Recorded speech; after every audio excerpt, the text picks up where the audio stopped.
Shalom. Puji nama Tuhan, kita semua boleh ada di sini dalam segala kesibukan kita, aktivitas kita, masing-masing pun berkenan kita ada di sini, dan juga bagi Bapak Ibu dan saudara yang mengikutinya dari rumah. Sekarang kita akan mendengarkan firman Tuhan, dan saya mau mengawali pembacaan dan pemberitaan firman Tuhan ini dengan dua ilustrasi bagi kita semua. Yang pertama adalah saya ingin bertanya kepada kita yang ada di sini, ya, jika Bapak, Ibu, saudara-saudara mempunyai di rumah, seandainya kita punya hutang, gitu. Kita punya hutang dan hutang itu begitu banyaknya, jadi sampai misalnya kita bekerja keras sekeras apapun, dan sampai kita tua bahkan kita mati pun hutang itu tidak mungkin terbayar. Kenapa? Karena hutang itu sangat banyaknya. Pertanyaan saya adalah bagaimana cara kita bisa membayar hutang itu? Apa yang harus kita lakukan agar hutang itu terbayar? Padahal kondisinya adalah sekalipun kita sampai tua bahkan mati pun, dengan kerja keras dan usaha seperti apapun, hutang itu tidak akan bisa terbayar. Kenapa? Karena sangat banyaknya hutang kita. Dalam kondisi ini ada dua kemungkinan hutang itu bisa terbayar. Kondisi kemungkinan yang pertama adalah kita membutuhkan penebus. Orang yang sangat baik hati kepada kita, sangat bermurah hati, dan membayar hutang kita, maka hutang itu akan terbayar. Yang kedua adalah orang yang kepadanya kita berhutang itu mengatakan kepada kita, hutangmu saya hapuskan. Dengan dua kondisi ini, hutang kita akan terbayar. Dan sesungguhnya itulah salah satu esensi dari kekristenan. Di dalam Alkitab, hutang itu sama dengan dosa. Dosa sama dengan hutang dalam bahasa Alkitab. Bapak mau saudara tahu bahwa Bapak kami ada salah satu bagian mengatakan begini dalam bahasa Indonesia, dan ampunilah kami akan kesalahan kami seperti kami mengampuni orang yang bersalah kepada kami. Dalam bahasa Inggris dia terjemahnya lebih dekat kepada hutang, and forgive us our debts as we have forgiven our debtors. Kita tahu dengan debt collector, ya, bagi hutang. Ampunilah hutang kami seperti kami mengampuni hutang orang lain, kesalahan orang lain. Nah, itulah esensi kekristenan. Ada dalam suka-suka Tuhan. Kenapa? Karena Tuhan sudah mengampuni kita, Dia dalam kudus kita. Yang kedua, kalau saudara, pengantar yang kedua, ada seorang dokter spesialis yang mengatakan begini. Dia mengatakan memulai dengan sebuah pertanyaan. Penyakit apa yang tidak bisa disembuhkan? Penyakit apa yang tidak bisa disembuhkan?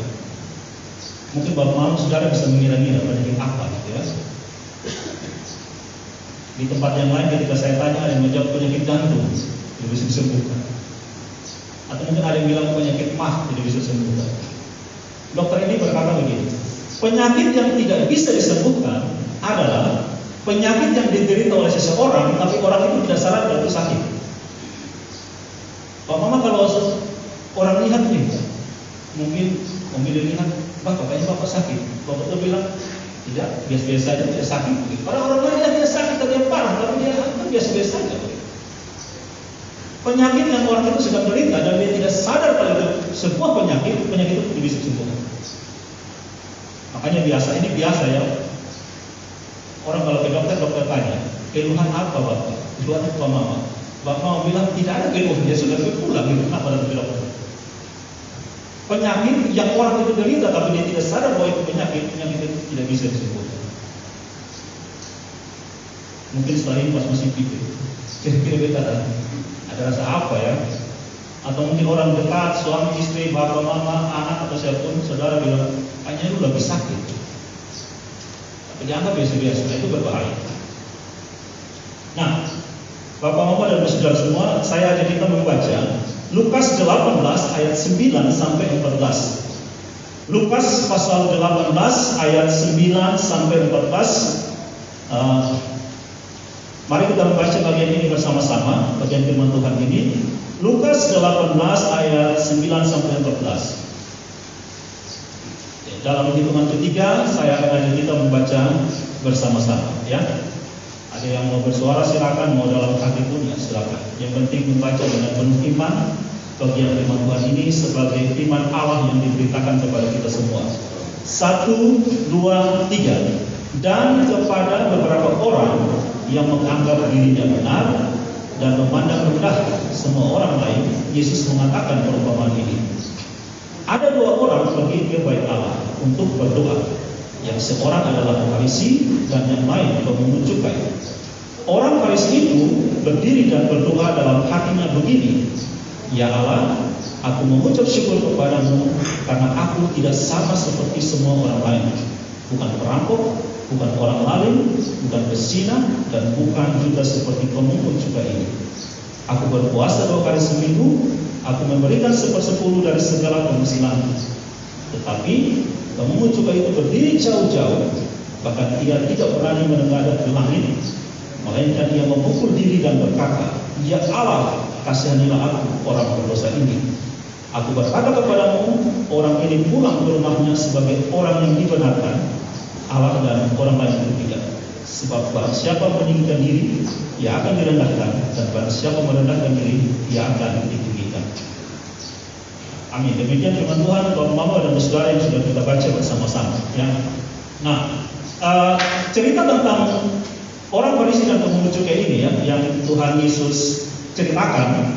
Cerita ini merupakan kelanjutan dari permukaan sebelumnya di dalam ayat 1 sampai 8. Mungkin Bapak Saudara kalau Alkitab masih terbuka bisa lihat. Lukas 18 ayat 1 sampai 8 itu adalah perumpamaan Tuhan Yesus tentang hakim yang lalim yang berhadapan dengan seorang janda. Ya. Jadi intinya ceritanya janda ini punya masalah, punya perkara, dan yang menangani perkara itu hakim yang lalim ini. Dan hakim yang lalim ini ya bilang begini, aku ini tidak takut Allah dan tidak takut siapapun. Bayangkan hakim yang tidak takut pada Allah dan tidak takut pada siapapun, berarti dia akan seenak-enaknya, dia mau buat apa ya terserah dia. Dia merasa sangat berdaulat dan bisa atur apapun. Berhadapan dengan seorang janda yang punya masalah. Tapi kita tahu dari cerita itu, pada akhirnya janda ini menang. Kenapa janda ini menang? Karena dia datang tak jemu-jemu, tidak tahu malu kapanpun dia datang kepada hakim, dia cuma omong kata yang singkat, belalah perkaraku. Lalu hakim ini mengambil kesimpulan, walaupun saya tidak takut Allah dan saya tidak takut siapapun, tetapi daripada saya terus-terusan diganggu oleh janda ini, lebih baik saya benarkan dia.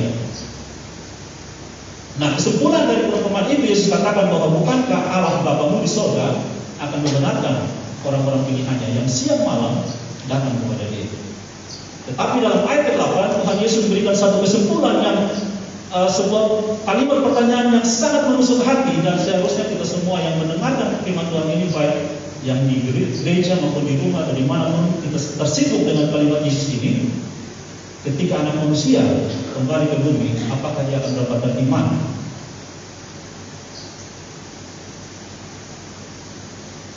Nah,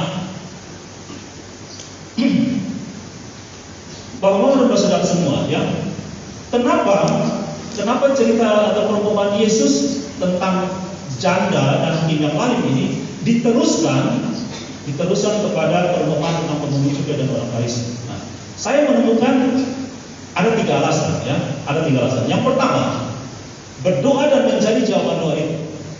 Ada banyak orang yang berdoa tetapi berharap orang lain yang menjawab doa itu. Ada orang lain yang berdoa supaya ada kedamaian tetapi tiap hari dia bikin keributan, berharap orang lain yang bikin damai. Ada orang yang berdoa supaya orang miskin dibantu, ditolong, tetapi dia tidak memberikan dirinya untuk menolong orang miskin. Berdoa dan mencari jawaban doa itu. Berdoa dan minta Tuhan jadikan saya jawaban doa itu. Yang kedua, berdoa kepada Allah sama pentingnya dengan membangun relasi dengan sesama.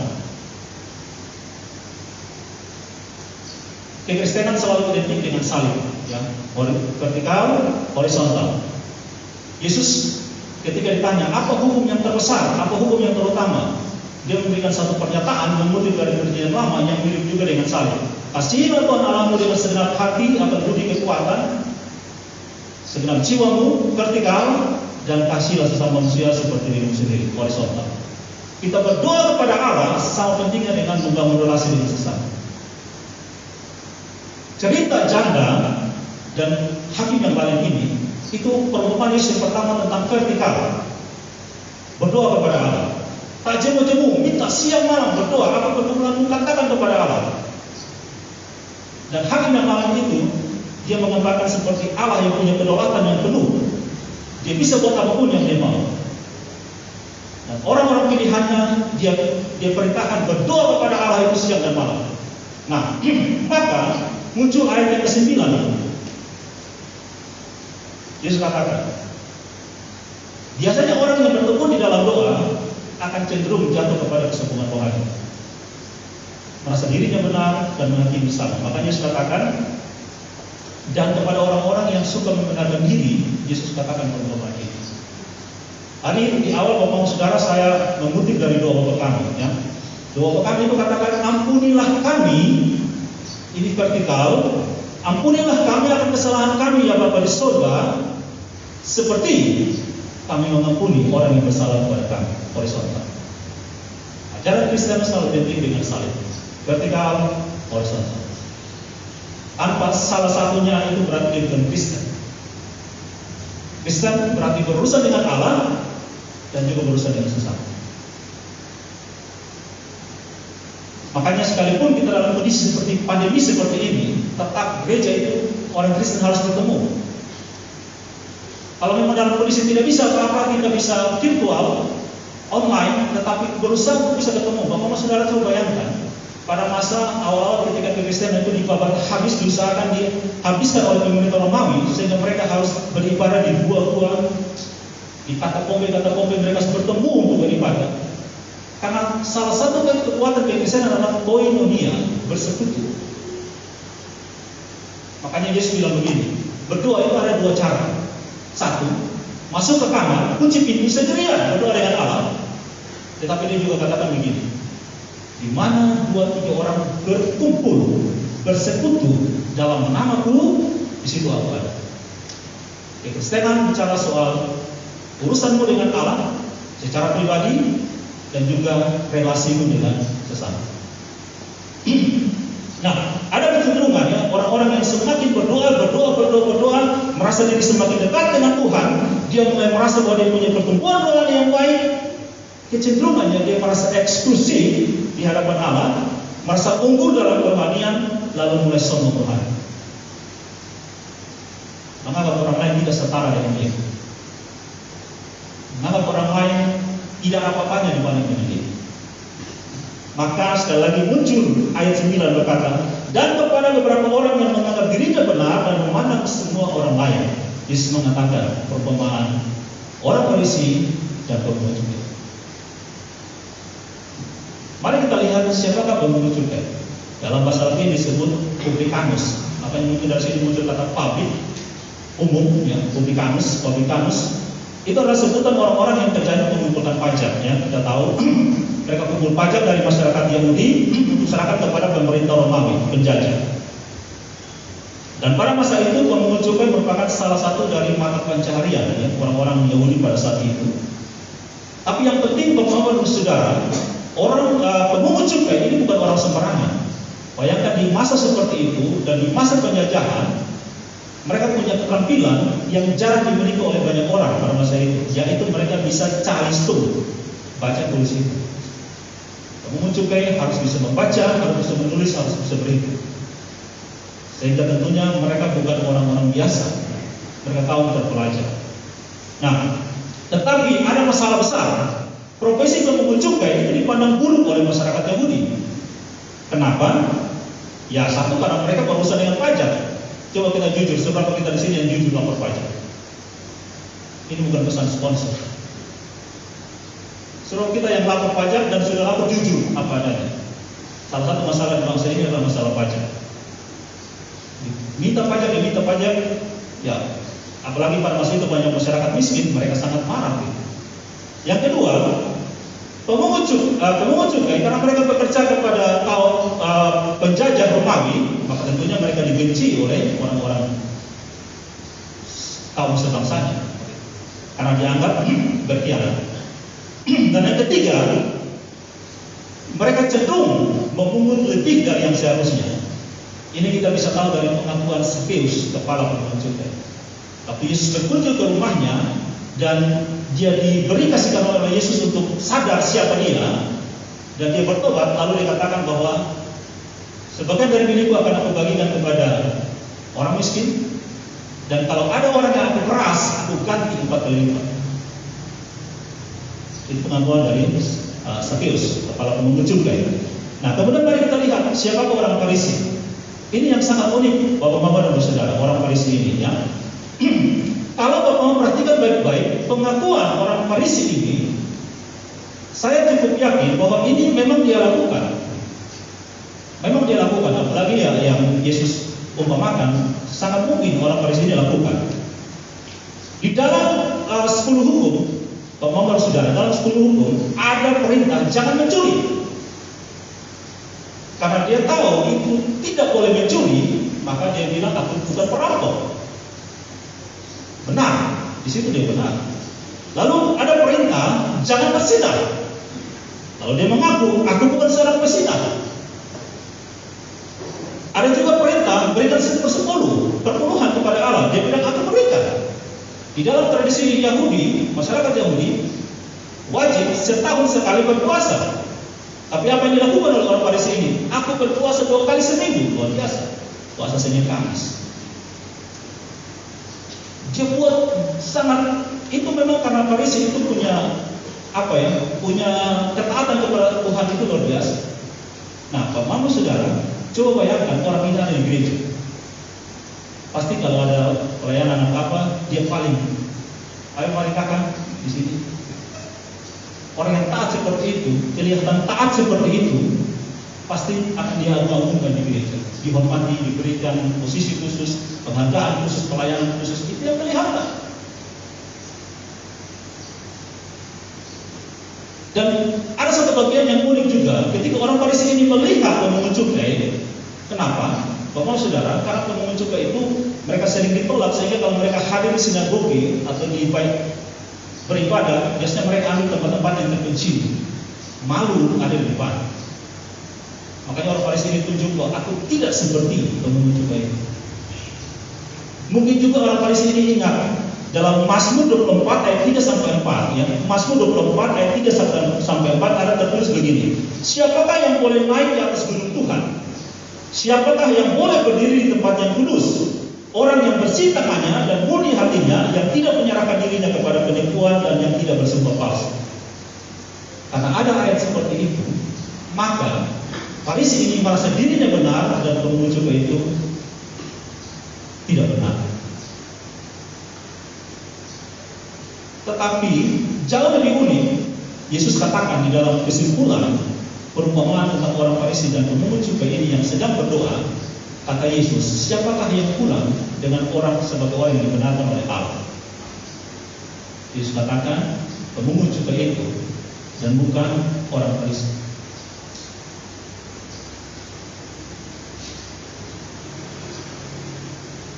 Standar hidup orang Farisi adalah perbuatan dia dan bukan kasih karunia Allah. Orang Farisi ini ketika dia berdoa, dia tidak melihat Allah yang sedang berhadapan dengan dia, tetapi dia mengukur kebenaran orang lain, perbuatan orang lain. Dia datang dengan merasa diri benar karena dia lebih baik dari orang lain. Jadi kalau nama Tuhan Yesus kita yang hadir di sini maupun bertemu segala rumah tidak seperti itu. Ketika datang beribadah, mulai hakimi orang lain. Orang Farisi ini menentukan standar hidupnya, standar kekudusan hidupnya, standar kebenaran dirinya, standar bagaimana dia diterima oleh Allah adalah dia lebih baik dari orang lain. Makanya setelah dia mengaku dia bukan perampok, bukan pezina, memberikan perpuluhan, berpuasa, lalu ditutup dengan aku bersyukur kepada Allah, aku lebih baik dari pemungut cukai ini. Hati-hati tadi di awal saya katakan ada orang yang semakin dekat dengan Allah, semakin bertekun, semakin berdisiplin secara rohani, semakin merasa diri bertumbuh, dia mulai menghakimi orang lain dan dia merasa dirinya lebih baik dari orang lain. Seharusnya orang Farisi ini bersyukur begini, Tuhan Allah, aku bersyukur kepadamu karena Engkau menjaga diriku sehingga aku tidak menjadi seorang perampok. Aku bersyukur kepadamu untuk menjaga hati nuraniku sehingga aku tidak menjadi seorang pesina. Aku bersyukur kepadamu Engkau mengajariku untuk membayar pertuluhan dan hidup benar di hadapan. Karena kasih karunia-Mu aku mampu lakukan itu. Terima kasih Tuhan. Orang Farisi ini tidak menyadari bagaimana hati nurani yang bersalah seperti yang dialami oleh pembunuh cukai ini. Pembunuh cukai ini ketika dia datang kepada Allah, dia dihakimi oleh hati nuraninya, kamu orang berdosa. Maka dikatakan kepada Allah, kasihanilah aku orang berdosa ini.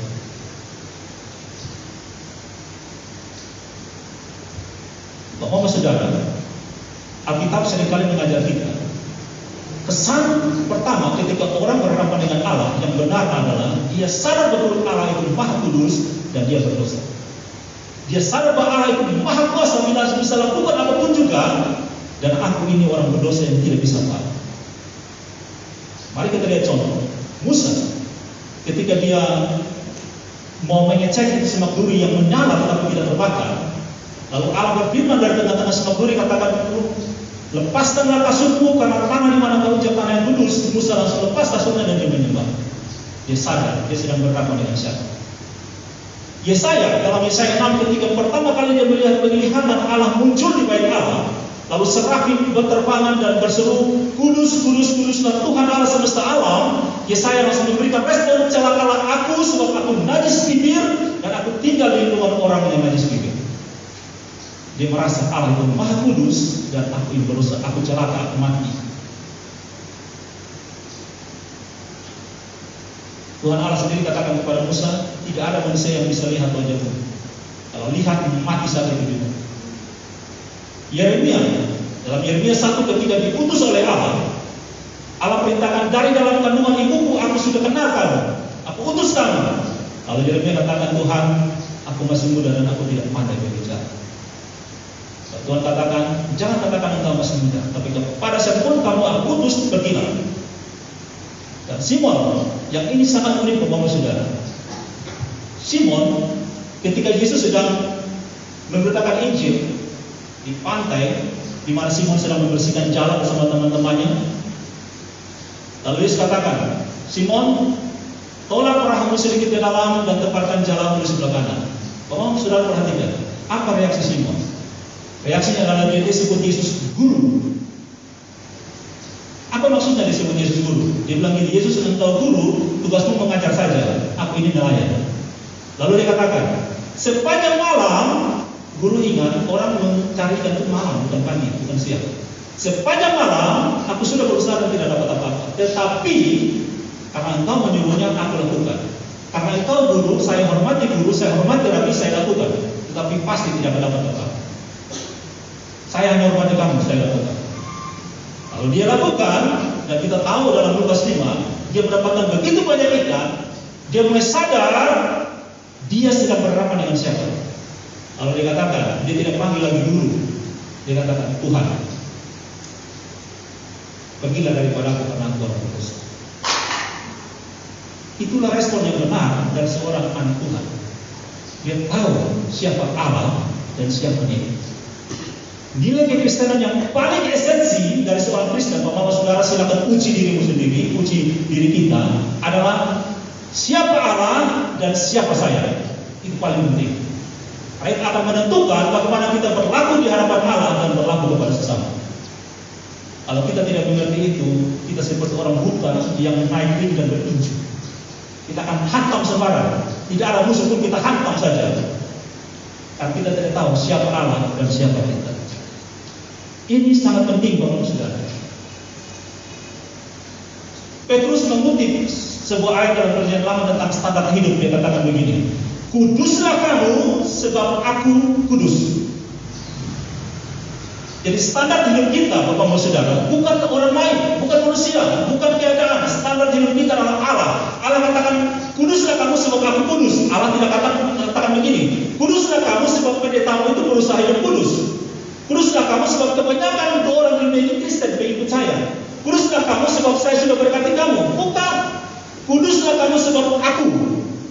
kudus.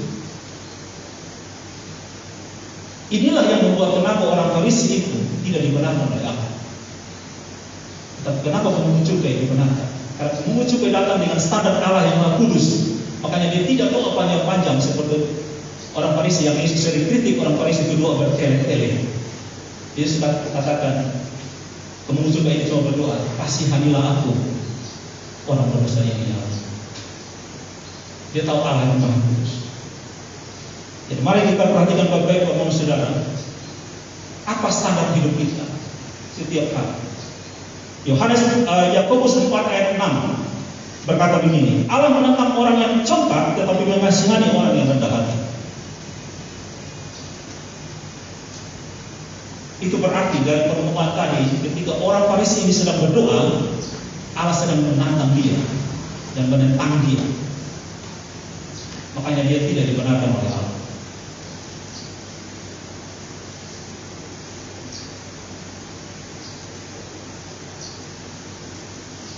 Bagian yang terakhir sebelum saya menutup tentang teman-teman ini Bapak-Bapak Saudara, ada beberapa hal yang saya mau menjadikan sebagai catatan bagi kita, aplikasi bagi kita dalam kehidupan sehari-hari, dan semoga ini menjadi refleksi kita ulang dan kita memikirkan sungguh-sungguh tentang kehidupan kita. Yang pertama, sesuatu yang saya istilahkan dengan hindari zona maut. Hindari zona maut, hindari area maut.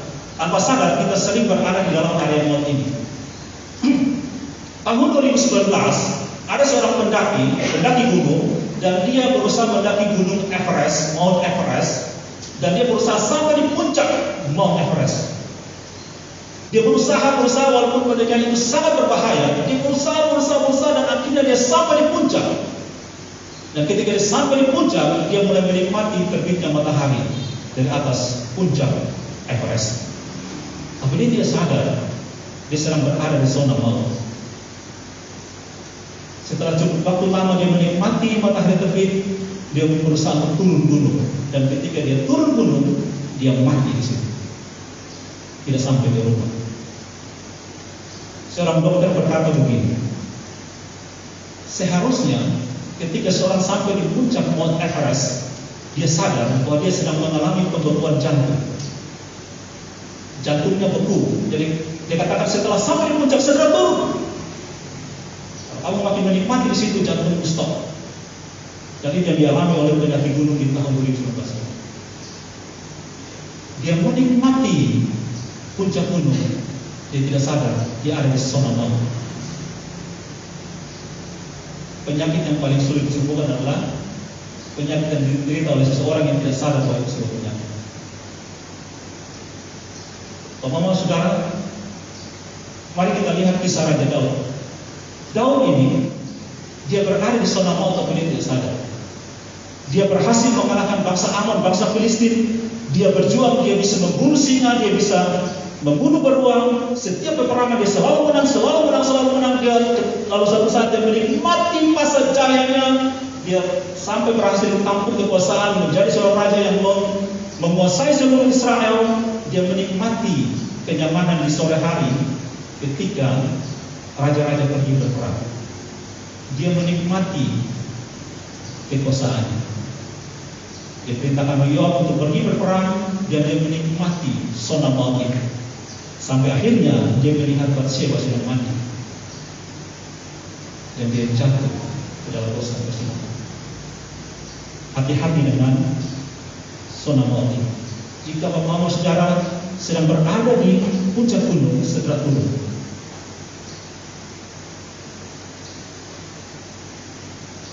Satu kali Yesus dan murid-muridnya berada di gunung kemuliaan. Di situ para murid, ada 3 orang, Simon Petrus, Yakobus, Andreas, menikmati kemuliaan surgawi. Yesus berubah rupa dengan segala kemuliaan. Petrus karena begitu sanguinis mungkin temperamen. Sanguinis, dia begitu bergembira dengan Tuhan. Jangan turun gunung.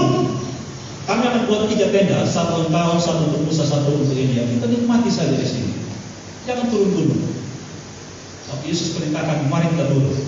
Di bawah sana ada orang yang membutuhkan pelayanan kita. Mereka turun, kalau ada orang yang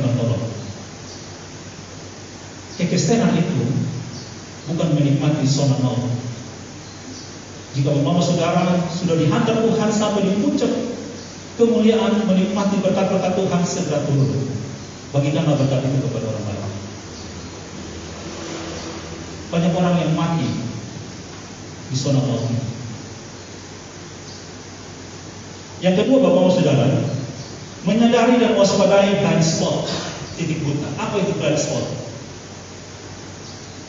Kalau kita bawa motor, menyetir mobil, ada bagian-bagian yang tidak bisa kita lihat. Karena itu kita butuh kata spion. Kata spion itu pun tidak mampu untuk memberikan kita informasi tentang apa yang ada di sekitar kita. Satu kali mungkin Bapak Saudara mungkin ada ikuti berita tentang mobil Tesla yang kecelakaan. Itu mobil mungkin yang paling canggih sekarang dengan segala teknologi, tapi dia tetap punya blind spot, akhirnya kecelakaan maut terjadi. Semakin besar kendaraan yang kita tumpangi, semakin besar blind spot, titik buta kita. Simpson, Tuhan berikan kepada dia karunia fisik yang luar biasa. Tidak ada orang yang bisa bertahan lawan Simpson. Satu bangsa Filistin pun dibuat kelabakan dengan satu orang Simpson. Dia punya kekuatan yang sangat luar biasa. Dia bisa menghantam seorang juga, singa saja dia bunuh mati. Tokoh-tokoh Filistin dia bisa kalahkan, tetapi dia jatuh kepada wanita Filistin, 2 orang. Satu namanya wanita dari Timna, dan satu wanita di Gaza, namanya Dewi. Simpson kalah dengan titik butanya. Dia tidak bisa disentuh oleh tokoh-tokoh Filistin, tetapi dia mampu disentuh oleh 2 orang perempuan. Dan salah satu perempuan berhasil mengalahkan Simpson. Akhirnya Simpson menjadi buta. Bapak-Ibu Saudara, mari kita perhatikan pola dosa. Dosa itu, kalau kita buat, makin lama kita nikmati, makin lama kita makin toleran dengan dosa itu, kita merasa nyaman, makin lemah pertahanan diri kita, makin cepat dan makin sering kita jatuh pada dosa yang sama. Makin kita tidak terpuaskan dengan dosa itu, kita makin jatuh, makin dalam, makin terbelenggu, dan kebiasaan buruk kita menjadi penyakit yang kita tidak sadar bahwa itu adalah penyakit. Dan itu sulit disembuhkan. Karena itu Bapak-Ibu Saudara, untuk menolong kita dari blind spot, titik buta ini, kita butuh partner, kita butuh mitra. Karena itu Tuhan katakan kepada Adam, tidak baik kalau kamu seorang diri. Karena itu ketika manusia jatuh dalam dosa, Allah memberikan kita juru selamat Yesus Kristus untuk menolong kita. Dan karena itu ketika Yesus naik ke surga, dia katakan, aku tidak akan memberikan kamu yatim piatu. Aku akan minta kepada Bapa, dia memberikan kepada Roh Kudus menjadi penolong. Yesus sebut sebagai penolong yang baik, supaya kamu tertolong dari titik utama. Dan secara manusia kita bersyukur. Tadi saya bilang kita penting untuk bergereja, bertumbuh secara fisik. Tidak hanya virtual. Virtual itu baik karena kondisi, tapi jangan itu menjadi alasan kita tidak bertemu secara fisik. Kita butuh mitra di dalam perjalanan bersama-sama. Makanya ketika Kleopas dan temannya berjalan ke Emmaus dan mereka tidak mengerti firman Allah, Yesus hadir bersama-sama dengan mereka di padang mani. Mereka berjalan sampai ke Emmaus sambil menjelaskan firman Tuhan kepada mereka. Kita butuh mitra. Bersyukur kita punya mitra, baik itu suami, istri, orang tua, punya anak punya orang tua, sesama rekan sepelayanan. Kita bersyukur Tuhan berikan kepada kita mitra. Dan Paulus berkata, tidak baik kalau seorang diri, gitu ya. Berdua lebih baik daripada seorang diri. Supaya ketika yang satu jatuh, yang lain akan. Saudara-saudara seiman, suami, istri, orang tua, anak, saudara-saudara sepelayanan, itu bukan musuh kita, itu bukan lawan kita. Mereka adalah orang-orang pilihan Tuhan yang Tuhan tempatkan untuk menolong kita. Untuk apa? Bukan supaya kita tambah kaya dan tambah terkenal, supaya kita makin mengasihi dan mengenal Allah dan menjadi berkat bagi sesama. Raja Daud punya satu mitra yang sangat baik. Bapak saudara, tadi saya cerita bahwa Daud bersinah dengan Batseba, dan persinan itu mengakibatkan dia membunuh Uria. Uria salah satu pahlawan Daud bunuh dengan perencanaan. Tapi ketika Tuhan menegur Daud melalui Nabi Nathan, Daud tidak bunuh Nathan. Uria dia bunuh, Nathan dia tidak bunuh. Nabi Nathan dia tidak bunuh. Nabi Nathan telah menjadi mitra bagi Daud. Nabi Nathan katakan, kamu berdosa. Lalu Daud menyesal, menangis, menyembah Allah, berpuasa 7 hari, minta ampun pada Tuhan. 2 Korintus 13 ayat 5 berkata begini, ujilah dirimu sendiri, apakah kamu tetap tegak di dalam iman, selidikilah dirimu, apakah kamu tidak yakin akan dirimu bahwa Kristus Yesus ada di dalam dirimu, sebab jika tidak demikian kamu tidak tahan uji. Mari masing-masing uji diri kita. Dan kita bersyukur Yesus ada dalam kita. Dia karuniakan Roh Kudus kepada kita menjadi mitra, penolong yang baik bagi kita untuk kita bisa hidup bersama-sama dengan Allah sampai perkataan Yesus tergenapi, yaitu setelah aku pergi dan menyiapkan tempat bagimu, aku akan datang kembali menjemput kamu, supaya di tempat di mana aku berada kamu pun berada. Supaya ketika Yesus, pertanyaan Yesus dalam Lukas 18 ayat 8, ketika aku datang, apakah anak manusia akan mendapatkan iman di bumi? Dan kita berdoa dan berharap bersyukur ketika Yesus datang menjemput kita, dia melihat iman dalam diri kita, dan dia akan menghargai kita seperti perumpamaan dalam Matius 25 dikatakan kepada hamba yang mendapat 5 atau 2 talenta itu, baik sekali perbuatanmu, hai hambaku yang baik tersebut. Kita bersyukur kepada Allah untuk kasih karunia-Nya, dan kiranya Tuhan berkati kita tetap setia sampai akhir. Kita nyanyikan pujian hanya Yesus jawaban hidupku, karena ku cari nama yang hanya terdapat dalam Yesus.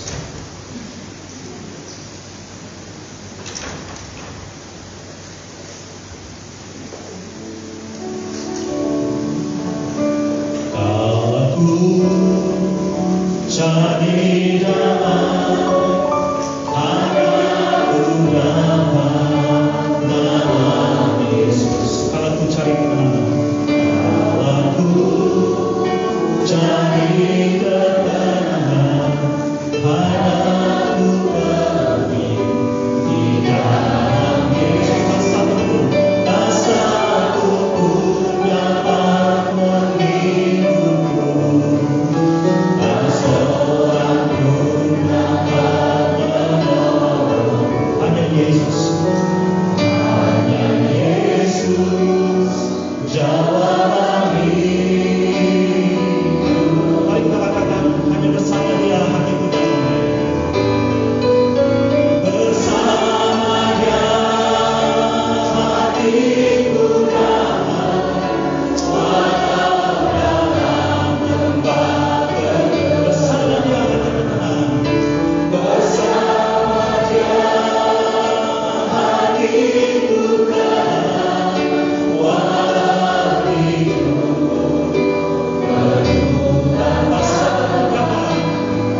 bawa kami titik utama.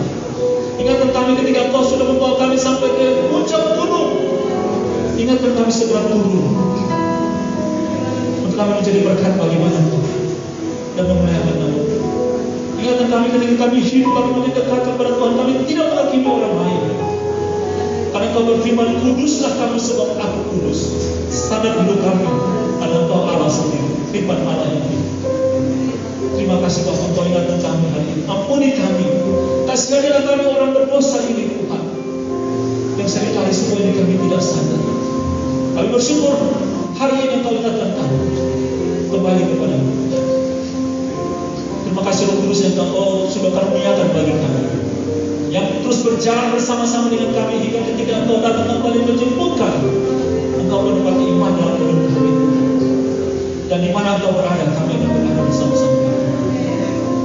Terpujilah nama-Mu sampai selama-lamanya, Allah yang hidup dalam nama Tuhan Yesus. Terima kasih.